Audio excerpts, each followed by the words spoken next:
Hi guys, and welcome back to class. Today we're going to continue with reading about Claudette Colvin. And I want us to ask ourselves, what does this sentence mean? Claudette Colvin is a change agent. What do they mean by Claudette Colvin is a change agent?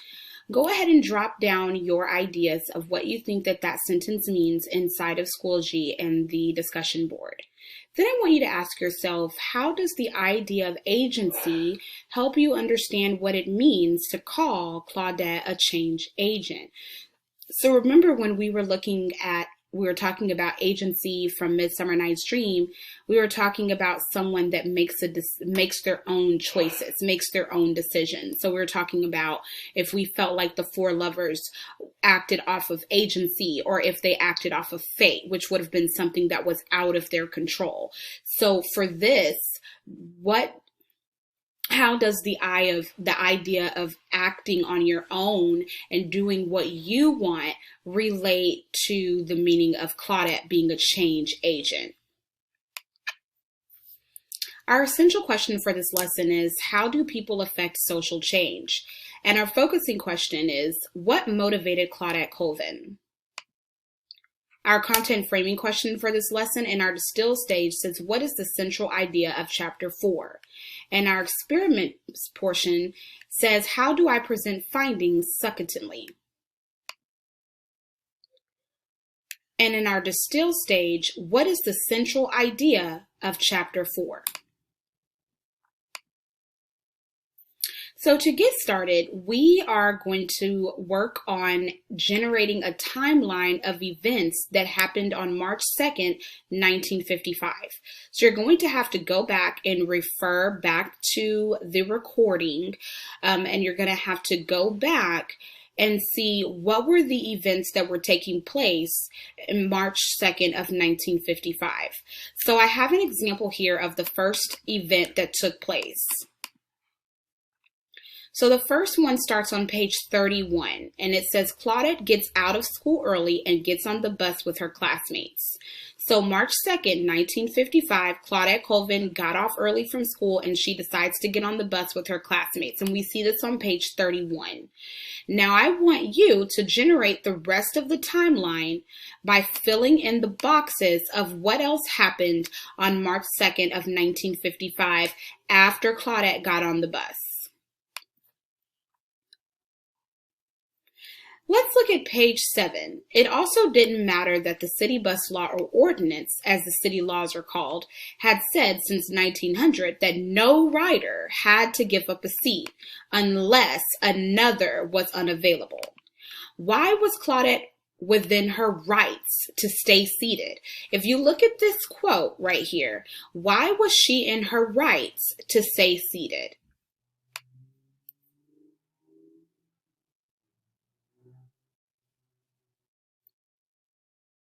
Now let's look at these two quotes and answer the questions here. I hadn't planned it out, but the decision was built on a lifetime of nasty experiences. This is on page 32. And then this quote says, that was the whole point of the segregation rules. It was all symbolic.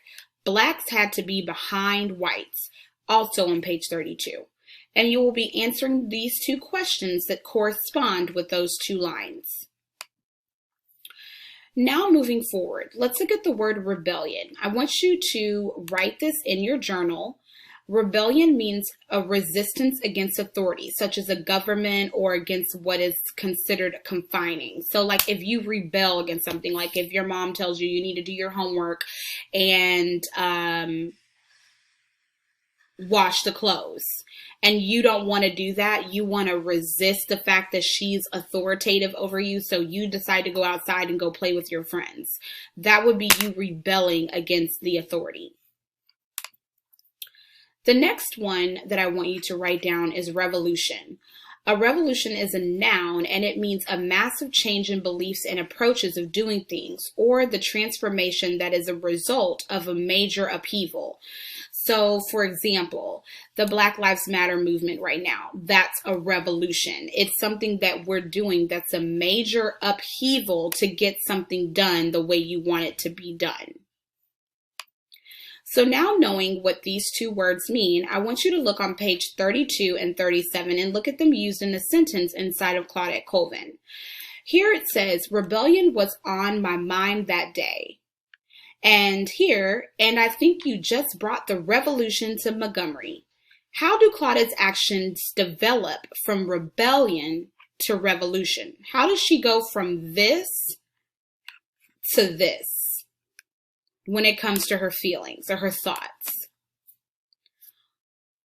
There's also going to be a series of questions that I want you guys to answer as well based off of the readings. And it says, what are the differences between Claudette's account of the arrest and the police report? How does the injustice of the system of Jim Crow enable police to lie about what happened? How does this injustice create fear in Claudette Colvin's community?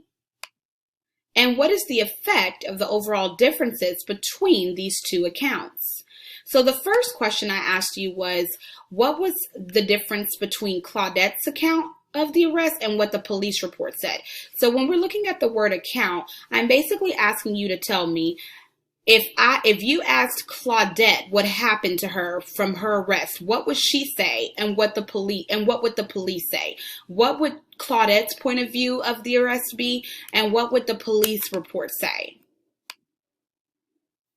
So for instance, Claudette might say that the police grabbed Claudette and pulled her off the bus. And the police report would say the police told Claudette she was under arrest.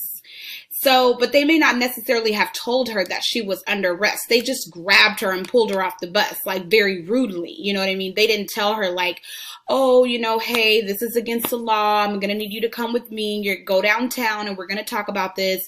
No, they grabbed her. So they're going to kind of conflict with one another because her account is going to be based off of the injustices and they're going to try to make it seem like it's politically correct or it's okay. So it's like, yeah, we grabbed her off the bus, but it was because we told her that she was under arrest. But it's like, no, you didn't. So we want to see, how would Claudette say what happened on the bus based off of what the police report would say based off of her getting off the bus? So you'll fill in that T-chart inside of Schoology. Now I want you to review your notes and annotations from this lesson and write a paragraph in response to the following question. How do Claudette Colvin's actions on the bus develop a central idea about injustice that has been building throughout the first 4 chapters of this book? So at this point, you guys should have read the first 4 chapters of the book in order to answer this question. Now moving on to our writing portion. Today's experiment is we're going to be talking about how do I present findings succinctly. And that means like presenting something concise and straight to the point. So let's look at this quote. How did studying let's look at this question. We did an article or an activity where we researched Booker T. Washington in a previous lesson. I want you to ask yourself, how did studying a historical figure like Booker T. Washington help you to better understand what motivated Claudette Colvin? And how did the requirement to present your findings in a single sentence affect what you were able to share? So if I tell you that you can read this whole article about Booker T. Washington or this whole article about anything, and I tell you that you have to present your findings in a single sentence, what would that make you have to do? To end this lesson, our content framing question in our distill stage, what is the central idea of chapter 4? And how was Claudette Colvin's action on the bus an example of her agency? For homework tonight, I want you to reread chapter 4 and annotate the portions of the text that are narrated by Claudette and those that are narrated by Philip House. So what I mean by that is you're looking to see when is Claudette Colvin talking and when is the author talking, okay? Because Philip is the one who wrote this book. Also complete your fluency homework using handout A. So when you go back and reread chapter 4, if you see a moment where Claudette is talking about something, then just write a C for Claudette. If you see where Philip is saying something or House is writing something, you can either do P or H, whichever, or you can do PH. right where he's talking. Now on to our vocabulary deep dive. We're going to be looking at the words rebellion and revolution. We've looked at them earlier in the lesson today. So I want you to look at this sentence. It appears that both Claudette Colvin and Mary Louise Smith's acts of blank were dismissed by civil rights leader because the girls were teenagers. So I want you to pick a choice. Does rebellion or revolution go in the blank? And then explain why you made your decision and draw an illustration that represents the connection between the two words. Now let's think. What are some kinds of relationships that words might have with one another? So for instance, some words are synonyms to one another. Some words are antonyms from one another. They're completely opposite, but some are synonyms. They're very similar. Some have similar connotations. We've talked about that before, where the word might invoke a similar feeling.